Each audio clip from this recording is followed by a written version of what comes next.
할렐루야. 네, 올해 이제 올해 겨울의 마지막 자락에 이르는 것 같습니다. 많은 갑자기 또 추워지고 이 날씨가 참 우리를 방해하는 이때이지만 이런 환경에도 불구하고 우리 주님 앞에 나온 우리 귀한 능력교회 성도 여러분께 우리 하나님께서 특별한 주님의 사랑과 특별한 보호하심으로 함께 하시기를 주님 이름으로 축원합니다. 너희를 향한 나의 생각을 내가 하나니 평안이요 재앙이 아니니라 너희에게 미래와 희망을 주려 하는 것이니라 라고 말씀했습니다.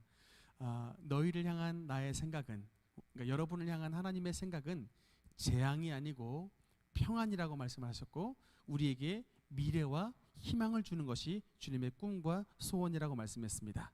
여러분, 그래서 우리 하나님께 더욱더 가까이 나가면 여러분의 미래를 우리 주님께서 예비해 놓으신 은혜를 만나게 되고 여러분에게 희망을 주시는 것임을 믿으시기 바랍니다. 여러분의 마음속에 자꾸 부정적이고 또 그늘지고 자꾸 두렵고 자꾸 뭔가 마음속에 걱정과 범인이 찾아오면 이것은 하나님께서 여러분에게 주신 마음이 아니라고 했습니다. 여러분에게 주시는 우리 주님의 마음은 미래와 희망을 주는 것이 바로 주님의 마음인 것을 깨닫고 혹여나 여러분의 마음속에 그늘진 마음이 있다면 예수 그리스도의 보배로운 피의 능력을 힘입어 담대히 물리치고 우리 주님의 십자가로 더욱더 가까이 나아가 주님께서 여러분에게 예비해 놓으신 놀라운 미래와 희망의 축복을 누리시는 우리 모든 성도들 되시기를 주님 이름으로 축원합니다. 우리 오늘 시편 18편 1절 2절 말씀 읽으면서 오늘 말씀 시작하겠습니다. 같이 읽겠습니다. 시작. 나의 힘이신 여호와여 내가 주를 사랑하나이다. 여호와는 나의 반석이시요 나의 요새시요 나를 건지시는 이시요 나의 하나님이시요 내가 그 안에 피할 나의 바위시요 나의 방패시요 나의 구원의 뿌리시요 나의 산성이시로다. 아멘. 오늘은 고린도전서 11장 말씀을 가지고 여러분과 함께 강의 말씀을 나누겠습니다. 고린도전서 11장 2절 말씀 우리 같이 읽으면서 말씀을 나누도록 하겠습니다. 읽겠습니다. 시작. 너희가 모든 일에 나를 기억하고 또 내가 너희에게 전하여 준 대로 그 전통을 너희가 지킴으로 너희를 칭찬하노라. 아멘. 이제 오늘의 이제 주제는 예배의 전통에 대한 이야기가 오늘의 주제가 되겠습니다.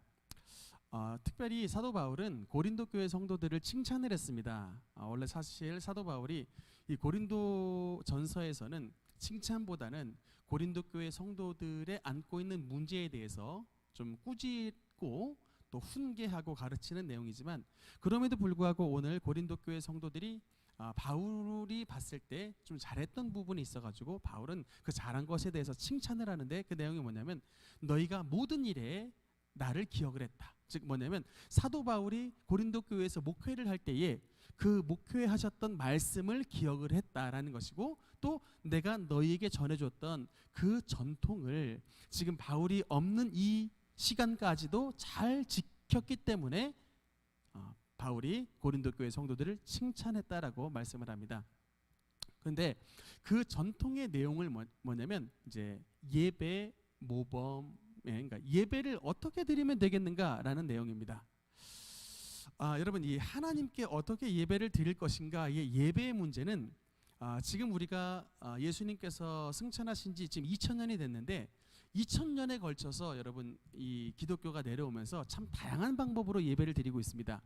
그리고 왜냐하면 구약 시대의 여러분 그 예배는 구약 시대의 예배는 어떤 예배였냐면 제사라고 했습니다. 제사. 이 제사에 대해서는 성경에 바로 명시가 되어 있습니다. 특히 이 율법의 모세 오경을 통해서 어떻게 하나님께 예배를 드릴지 구체적으로 기록이 되어 있습니다. 구약의 5대 제사 있죠? 구약 시대에 5대 제사가 있습니다. 첫 번째 뭐죠? 번제. 두 번째 뭐죠? 소제, 곡식 제사입니다. 세 번째는 뭐죠? 화목제. 네 번째는 속죄제. 다섯 번째 속건제. 이렇게 하나님 앞에 예배를 드릴 때 다섯 가지 방식으로 하나님께 예배를 드려라 라고 하는 그 예법이 정확하게 기록이 되어 있습니다. 그래서 예를 들면 뭐 번제를 드릴 때에는 반드시 수컷으로 예배를 드리고, 부자들은 소를, 중간층은 양을, 가난한 사람들에게는 비둘기 같은 이런 예물을 뭐를 드려야 될지를 정확하게 기록이 되어 있습니다.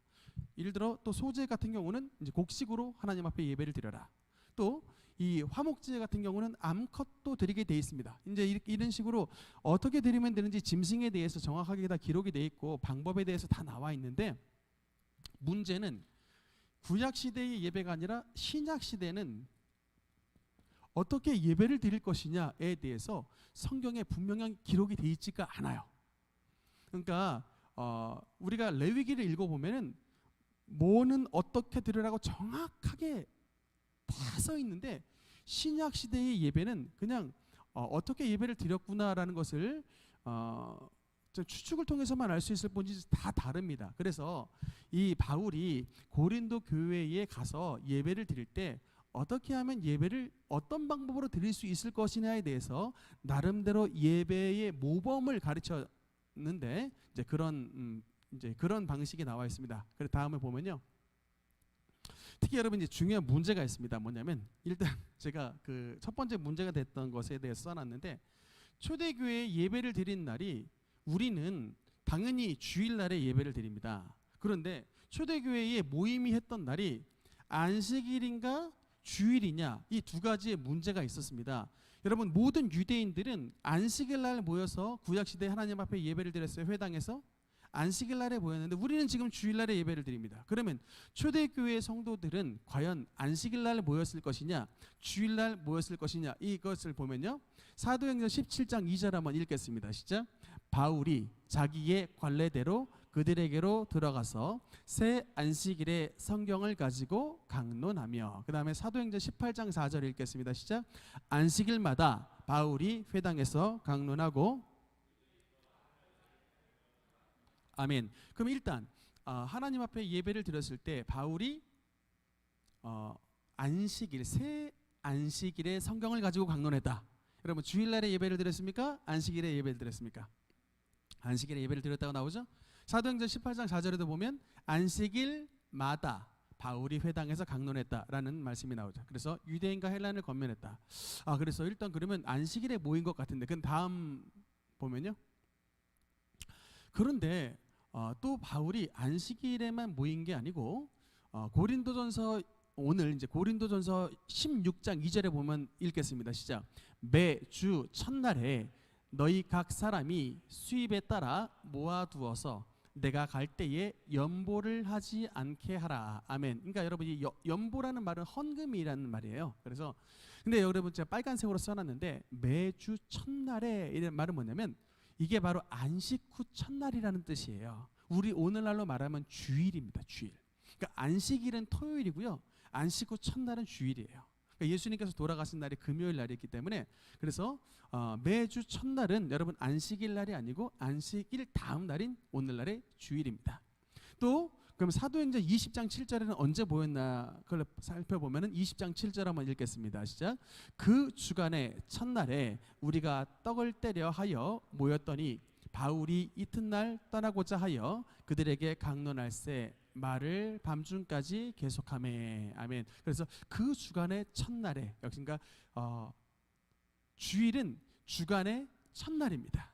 안식일은 그 주간의 마지막 날인데 주일은 그 주간의 첫날이에요. 그래서 성경에 주일이라는 단어는 나오지 않습니다만 그 주일하고 동일한 날이 바로 안식 후 첫날이고 매주 첫날 이렇게 기록이 되어 있습니다. 그 다음 여러분 그럼 질문이 있는 거예요. 기독교가 안식일이 아니라 안식일 다음 날 주일날 모이는 이유가 뭐냐라고 물어보면 성경에 마태복음 28장 1절에 이렇게 말씀이 있습니다. 안식일이 다 지나고 안식 후 첫날이 되려는 새벽에 막달라 마리아와 다른 마리아가 무덤을 보려고 갔더니, 즉 이 말은 뭐냐면 예수 그리스도의 부활의 날이, 주님께서 죽음에서 부활하신 날이 안식일 날에 부활을 하신 게 아니고 안식 후 첫날, 즉 주일날에 예수님께서 부활하셨기 때문에 우리는 주일에 모여서 예배를 드리는 것입니다. 그리고 여러분, 그냥 주님이 그냥 그 부활하신 날이 주일날이기 때문에 그날에만 예배를 드린 게 아니라 성경에 찾아보면 굉장히 중요한 포인트가 있습니다. 다음, 성경을 좀 이렇게 눈을 크게 뜨고 찾아보면요, 부활하신 예수님을 만난 날에 대해 기록이 되어 있는데, 부활하신 주님을 만난 모든 날의 공통점은 안식일 날에 한 번도 주님께서 나타나신 적이 없고, 부활하신 주님을 만난 모든 날은 안식 후 첫날인 주일날에 제자들이 주님을 만났습니다. 요한복음 20장 19절 읽겠습니다. 시작. 이날 곧 안식 후 첫날 저녁 때에 제자들이 유대인들을 두려워하여 모인 곳에 문들을 닫았더니 예수께서 오사 가운데 서서 이르시되 너희에게 평강이 있을지어다. 아멘. 이 날은 그 마가의 다락방에 숨어 있었을 때 예수님께서 그 모여 있었던 제자들이 모여 있었던 자리에 주님께서 나타나셔서 너희에게 평강이 있을지어다, Peace be with you, 샬롬, 주님께서 말씀하셨을 때 그 날이 어느 때였냐고 분명히 기록이 되어 있는데, 이날 곧 안식 후 첫날에 라고 말씀이 나왔어요. 그래서 제자들이 예수님을 만난 날은 안식일 날이다, 주일날이다. 주일날에 예수님을 만난 겁니다. 그 다음에 반모섬에 있었던 사도 요한이 예수님을 만났던 날도 요한계시록 1장 10절에 써 있는데 읽겠습니다. 시작. 주의 날에 내가 성령에 감동되어 내 뒤에서 나는 나팔 소리 같은 큰 음성을 들으니. 아멘. 이 주의 날에라는 말은 영어로 on Lord's Day라고 써 있습니다. 예수님의 날, 주일날에 반모섬에서 하늘 문이 열리고 하나님의 계시가 사도 요한에게 임했는데 그 날이 주의 날이었다. 안식 후 첫날 주일날에 예수님을 봤다. 그래서 여러분과 이제 주일날에 예수님 앞에 예배를 드린 날은 영적으로 보면은 어떤 날이에요? 우리 영적으로 예수님과 만나는 날인 것입니다. 그러니까 주님의 제자들이 주일날에 예수님을 만났듯이 주일날에 정말 이제 여러분께서 우리 성도들이 다 모여서 주님 앞에 예배를 드리죠. 주일 성수는 목숨 걸고 지키라고 말하잖아요. 왜 그래요? 그날이 예수님하고 만나는 날이기 때문에 그런 것입니다. 그러니까 우리가 예수님하고 만나지 않으면 우리가 여러분 어느 사람이 과연 주님의 은혜 없이 살아가는가? 그러니까 우리가 하나님과의 만남이 너무나 중요한 건 주님과의 만남을 통해 주님의 생명이 우리에게 전달이 되기 때문에, 물론 수요일 날에 예배를 드린다고 여러분에게 주님께서 안 오시는 건 아닙니다. 그건 다 오시고 여러분의 집에서 예배를 드리셔도 다 오시지만 공식적으로 하나님께서 우리에게 반드시 이 날은 지켜라라고 주신 기독교인의 안식일은 주일이 되기 때문에, 그래서 주일 성수가 너무나도 중요하다 말씀드리고요. 다음, 그래서 이제 요약을 해보면 초대교회 시대에는 안식일과 주일에 둘 다 예배를 드렸습니다. 다시 한번, 초대교회 그 바울이 사역을 하던 시대는 안식일에도 모여서 예배를 드렸고 주일 그 다음 날인 주일에도 모여서 예배를 드렸습니다. 둘 다 예배를 드렸어요. 그러니까 아까 말했지만 고린도 전서 16장에는 주일날에 모여서 너희가 헌금을 드려가지고 따로 내가 갔을 때 헌금 모이게 하지 말고 너희가 미리 그 안식 후 첫날에 너희들이 모여서 예배를 드려서 미리 헌금을 모아두도록 하라 라고 하는 걸 보면 분명히 고린도 교회에도 주일날에 예배를 드렸을 것이 나오지만, 또 사도행전에 보면은 바울이 안식일에 모여서 강론도 하고 예배를 드렸습니다. 왜 그랬을까요? 유대인들은 반드시 안식일 날에 모였지 주일날에 안 모여요. 그러니까 유대인들을 구원하기 위해 안식일에 모였을 때 바울이 그 회당에 들어가서 거기서 전도를 해버린 것입니다. 그 모여야 전도를 하잖아요. 그러니까는 안식일에도 예배를 드렸다고. 그렇게까지 둘 다 병행을 했다가 이제 그 후에 이제 초대교회에 유대교와, 즉 유대인들의 종교인 유대교와 우리 기독교인의 종교인 기독교가 완전히 결별을 하는 어떤 시점이 있습니다. 아직 지금 이 고린도전서 11장에 나오는 이 시점은 아직 완전히 결별이 되지 않았어요. 유대교를 믿는 성도들 가운데도 예수님을 믿는 사람들이 굉장히 많이 있어가지고 아직 결별을 했던 시기가 아닌데, 초대교회 어떤 시기가 가면 유대교의 성도들은 절대 기독교 예수를 믿지 않는 시기가 와요.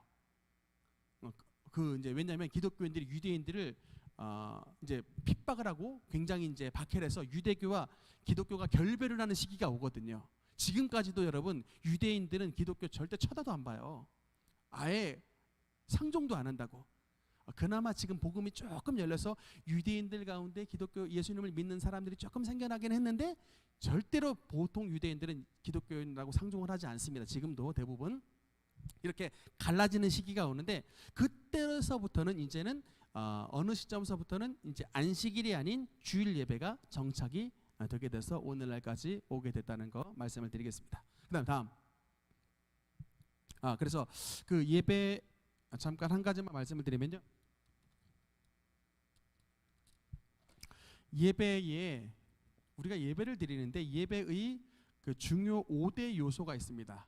예배 때 빠지지 말아야 될 중요 5대 요소가 있는데 첫 번째, 그러니까 이제 우리가 예배 전통을 2000년간 이어올 때 예배의 형식은 여러 가지가 있습니다만 반드시 이것은 들어가야 된다. 예배의 주요 형식 5대 요소가 있는 첫 번째, 예배에는 반드시 하나님을 향한 찬송이 있어야 됩니다. 찬양.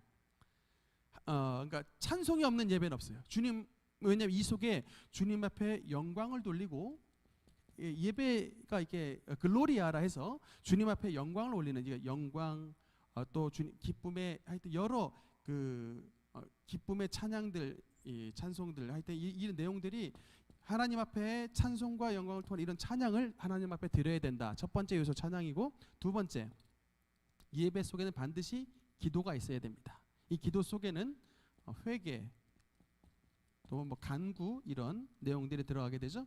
그다음에 세 번째 예배의 요소는 뭐냐면 말씀 선포입니다. 그러니까 이것이 이제 설교라고 하는 것이죠. 말씀 선포. 말씀을 읽고 그 내용을 하나님의 말씀을 선포하는 말씀 선포가 있습니다. 네 번째 요소는 뭐냐면 헌금입니다. 하나님 앞에 우리의 마음을 드리는, 이게 이제 정성이죠. 우리의 마음과 정성을 드리는 헌금. 그다음 마지막 다섯 번째 축복입니다. 축복, 축도, 베네딕션이라고 하는 이. 그래서 이 다섯 가지 찬양과 기도와 말씀 선포와 헌금과 축도, 이것이 예배의 기본적인 5대 요소가 되고,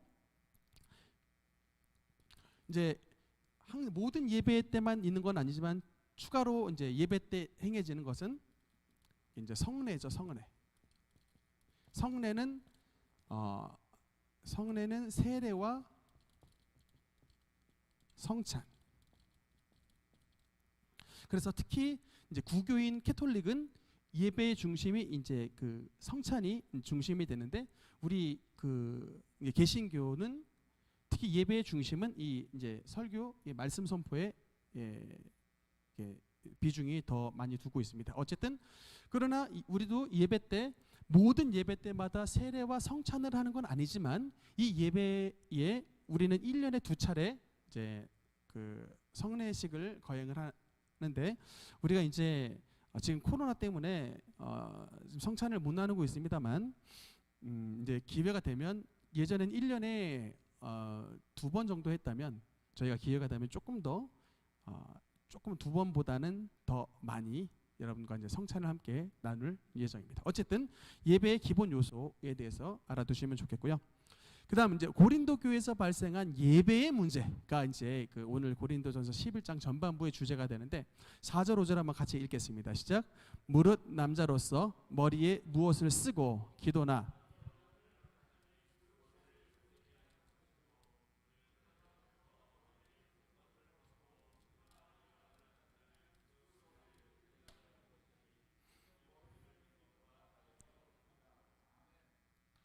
네, 그래 고린도 교회에서 발생한 예배의 문제는 네, 다음 한 번만 더 눌러주시면요.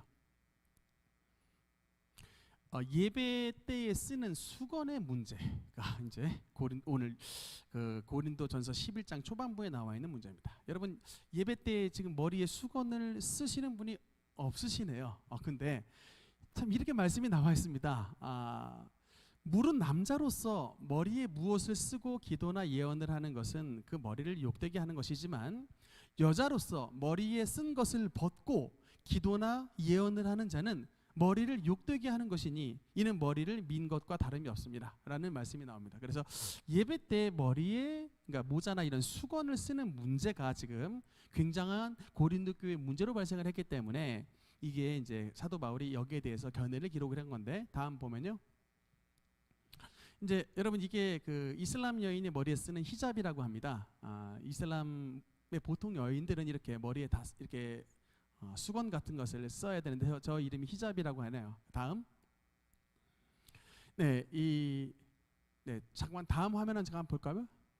이게 야쉬막이라고 하는데 이제 투르크메니스탄의 여자가 썼던 뭐 사실 입 가리기의 용도인데 뭐 히잡하고 크게 뭐 다른 건 없습니다만 그 전 화면 다시 돌아오면요.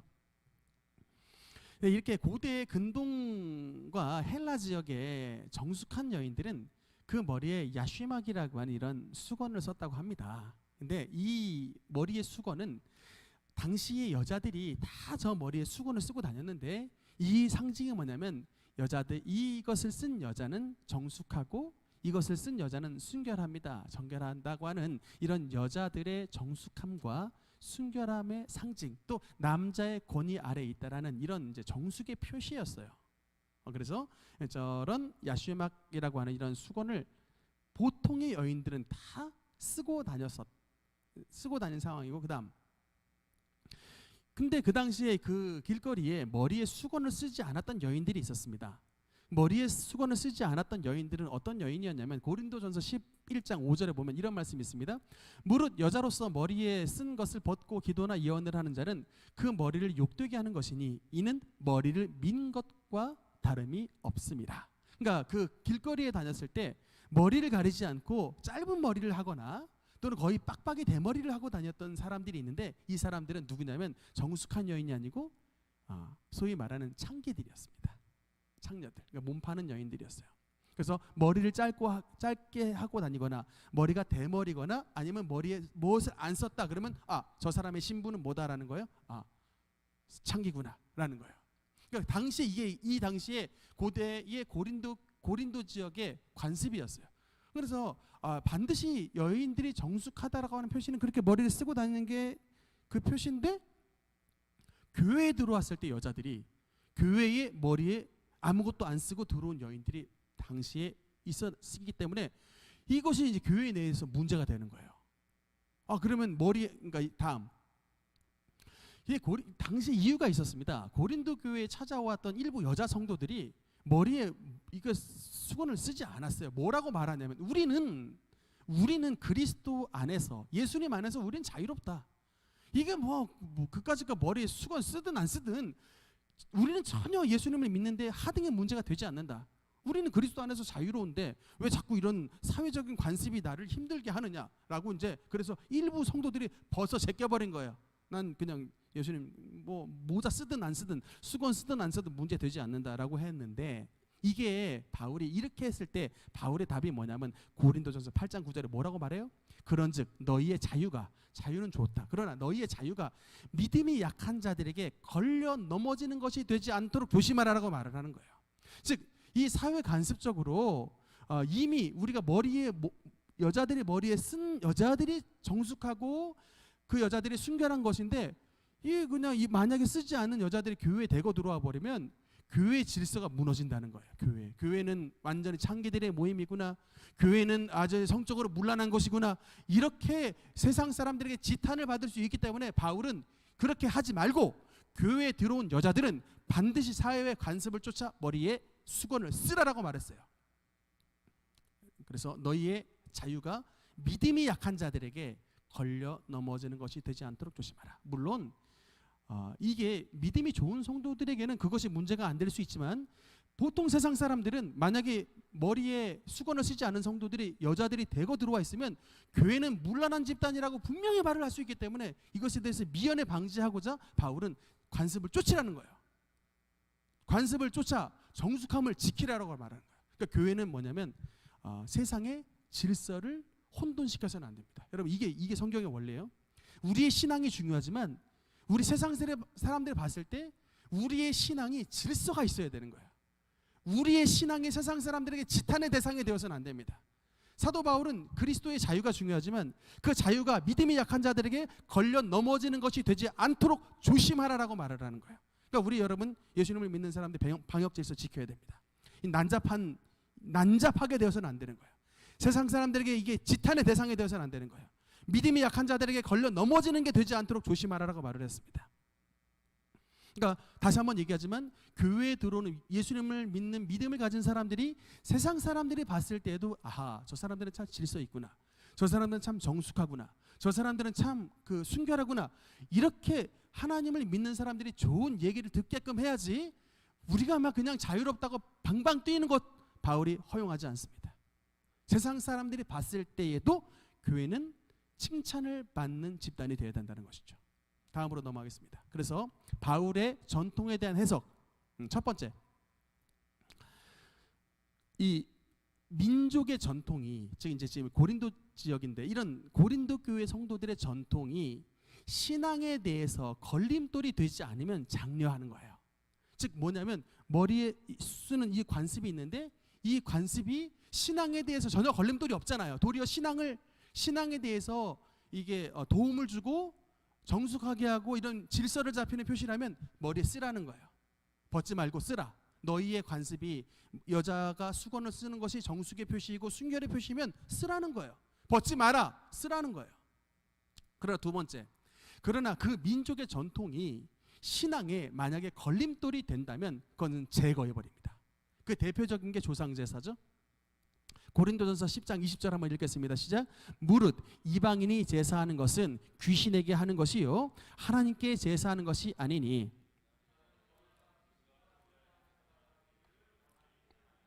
아멘. 고린도 지역의 일부 성도들이 그 당시에 있었던 고린도 지역에 있는 이런 뭐 여러 우상들, 헬라 신이나 아데미 신이나 여러 이방의 신에게 제사하는 풍습이 있었는데 이 전통은 신앙의 걸림돌이 된다 안 된다?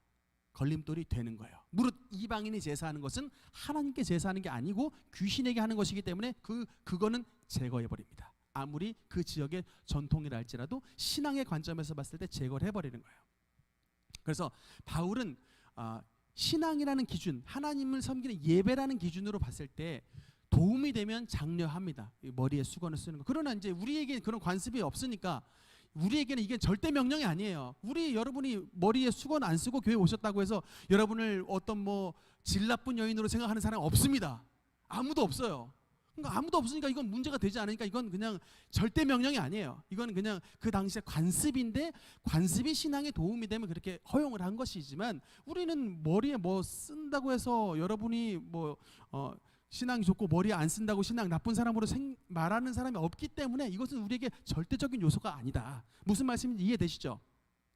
특히 재미있는 것 중에 하나가 뭐냐면 우리 선교사님들이 우리 찬송가에 수록을 했던 것 중에 하나가 금주가입니다. 여러분 금주가가 무슨 노래인 줄 아십니까? 술 먹지 말라는 게 그냥 보급한 게 아니라 1931년에 신정 찬송가에 그 내용이 보급이 돼 있어요. 찬송가 뭐라고 써 있냐면 금주가의 가사가 되게 이렇게 있습니다. 금수강산 내 동포여 술을 입에 대지 마라. 건강지력 손상하니 천치될까 늘 두렵다. 2절. 폐가 망신될 독주는 빚도 내어 마시면서 자녀 교육 위하는 일전 한 푼 안 쓰려네. 그 당시에는 막 이제 애들 교육도 안 시키면서 그냥 있는 돈으로 그냥 술 퍼먹었나 봐요, 남자들이. 이게 당시 시대상을 반영했던 것입니다. 3절. 전국 술값 다 합하여 곳곳마다 학교 세워 자녀 수양 늘 시키면 동서 문명 잘 빛내리. 술값 다 합치면 학교 짓는다고. 그 술값 모아가지고 학교 교회 세웁시다 뭐 이런 노래예요. 그 다음에 4절 보니까 천부 주신 내 재능과 부모님께 받은 귀체 술에 돕기 받지 말고 국가 위에 일할지라. 네, 이게 그래서 후렴에 보면 이렇게 말씀이 나옵니다. 아 마시지 마라 그 술, 아 보지도 마라 그 술, 우리나라 복받기는 금주함에 있느니라. 여러분 이게 찬송가에 있었다고요. 선교사님들이 봤을 때 원래 서양 사람들 다 술 마십니다. 여러분 이 독일에는 땅이 석회질 땅이라 이게 그냥 맹물은 못 마신대요. 그러니까 거기는 맥주 문화가 발달이 돼 있습니다. 그러니까 거기는 그냥 목사님도 뭐 다 그냥 성도님도 다 맥주 한 잔씩 해요, 실제로. 근데 거기는 문화입니다. 그게 그냥 뭐 근데 우리는 조선은 워낙 음주 가무에 능한 민족이라 이거는 술 한 잔 입에 댔다가는 한 잔으로 끝난 인간이 없고 전부 고주망태가 돼버린다고요. 그러니까는 선교사님들이 안 되겠어. 이 민족은 가만히 보니까 술이 온 민족을 망하게 해. 아편 같은 거야. 그러니까 니네 민족은 할 수 없이 아예 술을 입에 대지 마라 라고 해서 그냥 금주가를 만들어 버렸습니다. 그래서 보급을 하셨다고요. 세계에 원래 이런 나라가 없는데 우리나라는 아예 그래서 그냥 술을 입에 안 대는 게 좋다라고 가르칠 정도로 이게 참 술하고 너무 친한 민족인데, 어쨌든 선교사님들이 봤을 때 술을 마시는 우리의 전통입니다만 우리의 전통이 신앙하고 너무 이제 걸림돌이 되면 아예 못하게 했던 것이에요. 그래서 이게 이제 그 뭐든지 우리의 그래서 삶의 판단을 하는 판가름의 기준은 바로 이제 이 신앙이다. 신앙이라고 하는 것을 기준으로 옳고 그름을 분별했던 것입니다. 다음. 그 다음에 고린도전서 11장 10절 말씀 같이 읽겠습니다. 시작. 그러므로 여자는 천사들로 말미암아 권세 아래에 있는 표를 그 머리 위에 둘지니라. 아멘. 여러분 이게 좀 재밌는 표현이죠. 여자는 그냥 아래에 있는 권세 아래에 있는 표를 그 머리에 두라. 이게 이제 당시에 말씀드렸습니다만 머리에 수건을 쓴다는 표시는 나는 남자 아래에 있습니다 라는 뜻이에요. 우리 집 남편은 나의 주인입니다 라는 뜻입니다. 요새 이런 표현을 잘 안 하지만 고대는 이렇게 실제로 표현했어요. 그 성경에도 보면 사라가 아브라함을 나의 주라고 표현하여 그의 권세 아래 있듯이 이렇게 베드로서의 이런 말씀이 나옵니다. 남편은 이렇게 부른 게 아니라 나의 주인이셔라고 불렀다니까요, 고대는. 근데 그게 선하다라는 표현이 나와요. 그러니까 그 시대에는 그게 관습이었습니다. 혹시 여기 있는 아내분들 남편을 나의 주로 말하는 분 계십니까? 전혀 뭐 시대 착오적인 발상이고, 요새 남존여비 단어가 바뀌었대잖아요. 남존여비. 남자가 존재하려면 여자의 비위를 맞춰야 된다. 그게 남존여비 새로 바뀐 뜻이라고 그때 말씀 한번 드렸었는데, 어쨌든 지금은 그렇지만 그 시대는 여자의 인권은 거의 존중이 되지 않았던 시대였는데, 근데 그래서 권세 아래에 있는 표시를 이게 수건을 쓰는 게 이제 교회에서 장려가 됐는데, 그게 가운데 표현이 좀 재밌습니다. 천사들로 말미암아라는 표현이 있죠. 이게 도대체 무슨 뜻인가? 그냥 머리에 수건을 쓰라라고 하면 수건 쓰는 것이지, 천사들로 말미암아 수건을 써라 이런 말이 뭐냐면, 이게 천사들이 하나님께서 천지를 창조하실 때 천사들이 그 천지 창조의 증인이었습니다. 그러니까 함께 있었던 거예요. 천사들이 우리들보다 먼저 태어난 존재입니다. 욥기서에 그게 나와요. 우리 하나님께서 온 천지 만물을 만드실 때에 천사들이 새벽별들이 기뻐 노래하였더라라는 말씀이 나와요. 그래서 세상 만물들이 생겨나기 전에 천사는 더 먼저 생긴 존재라는 것을 알 수가 있는데, 어쨌든 천사들은 하나님의 천지 창조 사역의 증인인데, 창조의 순서가 어떻게 됐냐면 여자가 먼저 창조되고 그 다음에 남자가 난 게 아니라 천사들이 증언하여 이르되 남자가 먼저 창조되었고 그 남자에게서 여자가 났다라는 것을 천사들이 증언했다라는 거예요. 그렇기 때문에 이 법적 질서가 옳다라는 것입니다. 여러분, 이 질서가 성경에 말할 때 옳다 그르다 옳다라는 겁니다. 여러분, 제가 진짜 여러분께 꼭 말씀을 드리는데, 부권이 무너진 가정은 무너집니다. 그러니까 여러분, 가장의 권한이 가정에서 무너진 집은 그 가정은 무너지게 돼 있어요. 그러니까 여러분, 성경은 시대적인 진리가 아닙니다. 성경은 망고의 진리예요. 그러니까 여러분이 지혜로운 부인이라면 진짜 여러분의 남편을 부권을 인정을 해줘야 여러분의 가정이 바로 서는 거예요. 여러분의 만약에 화난다고 그냥 남편 무시하고 남편 맨날 구박하고 집안에서 그냥 맨날 그냥 권위를 세워주지 않죠? 그러면 뭐가 무너지냐면 여러분의 가정의 자녀들이 절대로 아버지를 무서워하잖아요. 그러면 나중에 자녀들이 탈선하고 뭔가 문제가 생겼을 때 이미 여자들은 엄마들은 다 만만해요, 자녀들이. 그런데 아버지가 아버지가 딱 등장해야 될 시기인데, 그때 여러분이 이미 여러분의 남편들의 권한을 다 무너뜨려 놨기 때문에 힘을 발휘해야 될 시기에 전혀 발휘하지 못해요. 그러면 가정은 무너지는 거예요. 그러니까 지혜로운 사람은 진짜 물론 뭐 마음의 그것이 실제로 이렇게 동하지 않을 수는 있지만, 여러분이 지혜로운 여자라면 여러분의 가정을 위해, 여러분의 자녀를 위해 남편을 권위를 인정해주고 존중해주고 남편을 세워주는 거예요. 제가 얼마 전에 그 말씀을 들었을 때 요새 우리 한국교회 가장 잘 나가시는 여자 목사님 중에 한 분인 김양재 목사님의 설교를 한번 들었었는데, 그분 우리들 교회 담임 목사님인데 10,000명이 넘게 모입니다. 그런데 그 목사님께서 설교하시는 내용을 보니까 저는 여자 목사님이니까 항상 여성 인권을 존중하는 얘기를 하실 줄 알았어요. 근데 막 목에 핏대를 세우고서 얘기를 하는데, 원래 그분이 목소리를 크게 하시는 분이 아닌데 목에 핏대를 세우고 말씀하시는데, 여자들 남편 존중하고 권위 세워주라고 막 목에 핏대를 세우면서 얘기하는데 굉장히 깜짝 놀랐습니다. 야, 여자분이 도리어 남편을 세우라고 말씀하시는데 진짜 맞습니다, 여러분. 진짜 맞다니까요. 성경은 어떤 시대적인 진리가 아니라 만고불변의 진리를 말씀하는 거예요.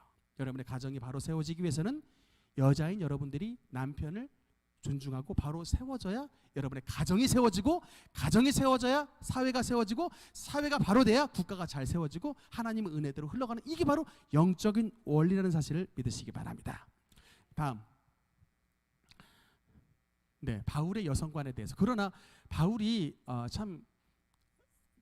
바울의 여성관에 대해서 고린도전서 11장 11절 12절에서 말씀을 하는데, 우리 2절 한번 같이 읽겠습니다. 시작. 그러나 주 안에는 남자 없이 여자만 있지 않고 여자 없이 남자만 있지 아니하니라. 이는 여자가 남자에게서 난 것 같이 남자도 여자로 말미암아 났음이라.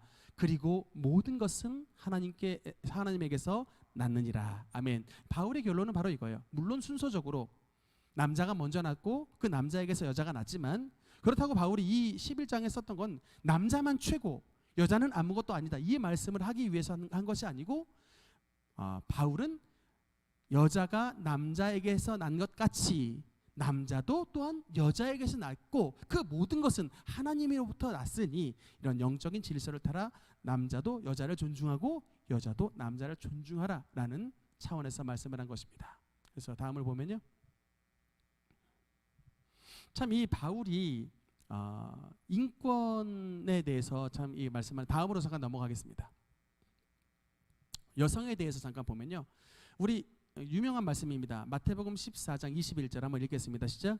먹은 사람은 여자와 어린 나이 외에 5,000명이나 되었더라. 말씀드렸습니다만 이 시대는 그 여자와 어린 나이는 수로 세질 않았습니다. 이 말은 뭐냐면 사람으로 인정하지 않았다라는 뜻입니다. 숫자에 세질 않았다고요. 여자와 어린아이 외에 5,000명이 먹었다. 중요하면 셌겠죠.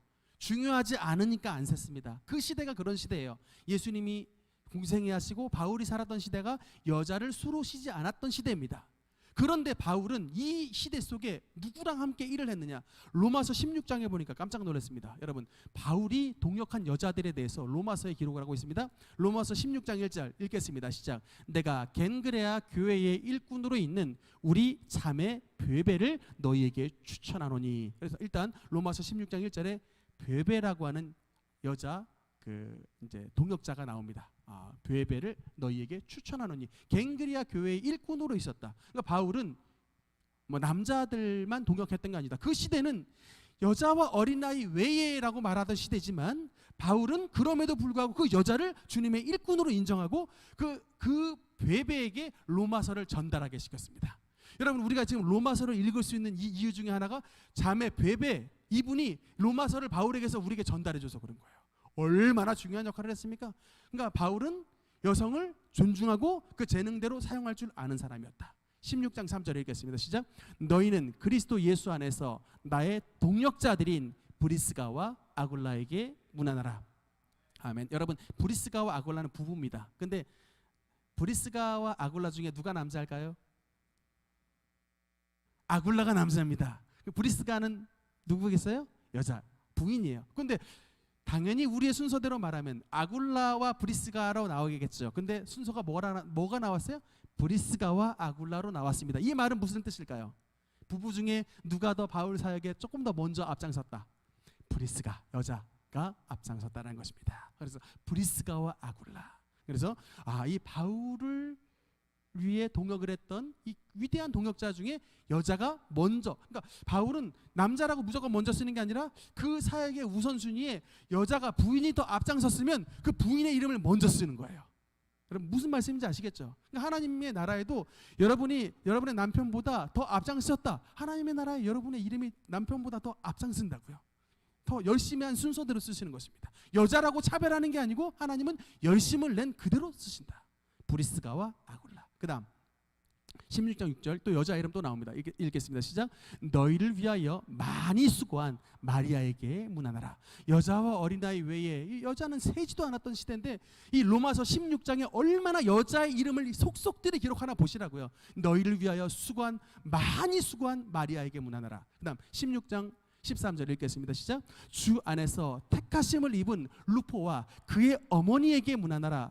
그의 어머니는 곧 내 어머니니라. 바울이 그 루포의 어머니였던 그 이름은 써 있지 않습니다만 그 어머니를 뭐라고 말해요?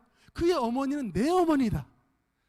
그 정도로 말을 하고 바울의 사역을 어머니의 사랑으로 도와줬던 분 기록이 되어 있습니다. 그 다음에 16장 12절 읽겠습니다. 시작. 주 안에서 수고한 드루베나와 드루보사에게 문안하라. 또 주 안에서 많이 수고하고 사랑하는 버시에게 문안하라. 이 드루베나와 드루보사는 아마 쌍둥이 자매 같습니다. 이름이 굉장히 비슷하죠. 쌍둥이 자매인데 이 바울의 사역을 너무나도 많이 도와줬으니까 그 이름을 또 기억합니다. 주 안에서 수고한 드루베나와 드루보사에게 문안하라. 특히 여기다 버시라고 하는 이름이 나오는데 이게 노예 이름이에요.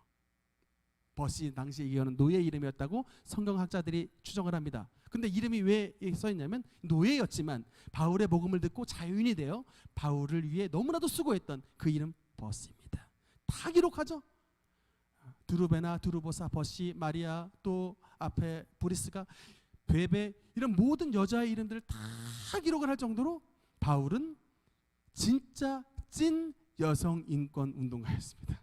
말했잖아요. 지금으로 보시면 안 된다고. 그 시대의 관점으로 역사 그 내용을 봐야 되는데 여자와 어린아이 외에 즉 여자를 아예 거들떠 보지도 않았던 그런 시대 속에 바울은 로마서 지금 읽었던 거 다 로마서 16장이에요. 로마서 16장에 여자 이름을 얼마나 많이 써놓으신가 보시라고요. 그러니까 여러분 이게 뭐냐면 그래서 그리스도의 복음이 들어가는 곳마다 여성의 인권이 생겨나는 거예요. 아는 게 아니라 여러분 제가 지난번 영상 틀어드렸죠. 1885년에 우리나라의 복음이 아펜젤러와 언더우드 선교사님에 의해서 들어왔는데 그분들이 우리나라에 복음을 주시기 전에 조선 땅에 있는 여자들은 이름이 없다니까요. 다 그냥 저기 뭐 덕은댁, 다 저기 뭐 함양댁, 전주댁, 그냥 이뿐이 이게 이름이지 여러분 이름이 없다고요. 조선은 그런 땅이었습니다. 그런 땅에 기독교의 복음을 들고 선교사님이 오셨을 때 이 땅에서 살아났던 게 뭐예요? 그래서 결국에 이화 여자 대학이 생겨났잖아요.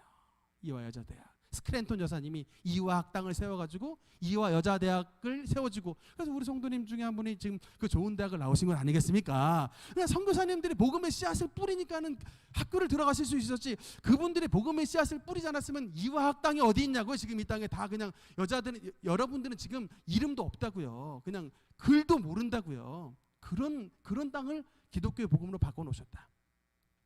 그게 이제 바울이 그 예수님 그리스도의 사랑의 정신과 차별 없는 복음의 정신으로 온 세계에 그렇게 전했을 때 결국 그 복음이 흘러 미국까지 갔고 그 선교사님들이 우리 땅에 오셔서 이 땅을 이렇게 정말 천지개벽의 하나님의 복된 천국 같은 곳으로 바꿔놓으신 것입니다. 참 우리가 그 은혜를 잊지 말아야 되는데 어찌 이렇게 은혜를 다 잊어버리고 사는지 모르겠어요. 아까 전 앞으로 갔을 때 바울의 이 인권 사상 한 가지 더 보면요, 이 노예에 대해서도 바울이 인권을 말씀을 합니다. 여러분 빌레몬서가 여러분 한 장짜리 성경인데 신약에 한 장짜리 성경인데 누구를 위해서 쓴 성경이냐? 노예를 위해서 쓴 성경이에요. 1장 10절에서 12절 읽겠습니다. 시작. 갇힌 중에 낳은 아들 오네시모를 위하여 내게 간구하노라. 그가 전에는 내게 무익하였으나 이제는 나와 내게 유익함으로 내게 그를 돌려보내노니 그는 내 신복이라. 여러분 이게 바로 오네시모를 위한 복음서. 이게 빌레몬은 누구냐면 오네시모의 주인이에요. 오네시모는 누구냐? 노예입니다. 11절에 써있죠. 그가 전에는 내게 무익함으로. 이게 무슨 말이냐면 도망 노예예요. 우리나라도 옛날에 추노꾼들이 있었죠. 노예들이 너무 힘드니까 그 노예들을 잡아왔던 사람들이 추노꾼들이에요. 그러니까 이 마찬가지로 오네시모도 도망노비입니다. 너무 살기 힘들어서 도망갔는데 마침 도망가서 만났던 사람이 사도 바울을 만난 거예요. 사도 바울을.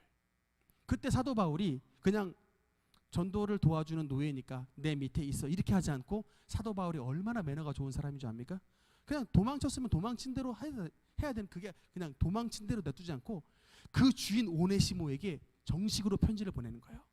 지금 오네시모는 니네 집에서 도망한 노예로서 원래 너에게 무익했지만 지금은 나의 복음을 위해, 심지어는 뭐라고 말합니까? 내 심복이라. 이게 언어로 보면 카르디아라 써 있어요. 심장이라. 사도 바울의 내 심장의 역할을 하는 사람이기 때문에 너에게 돌려보낸다.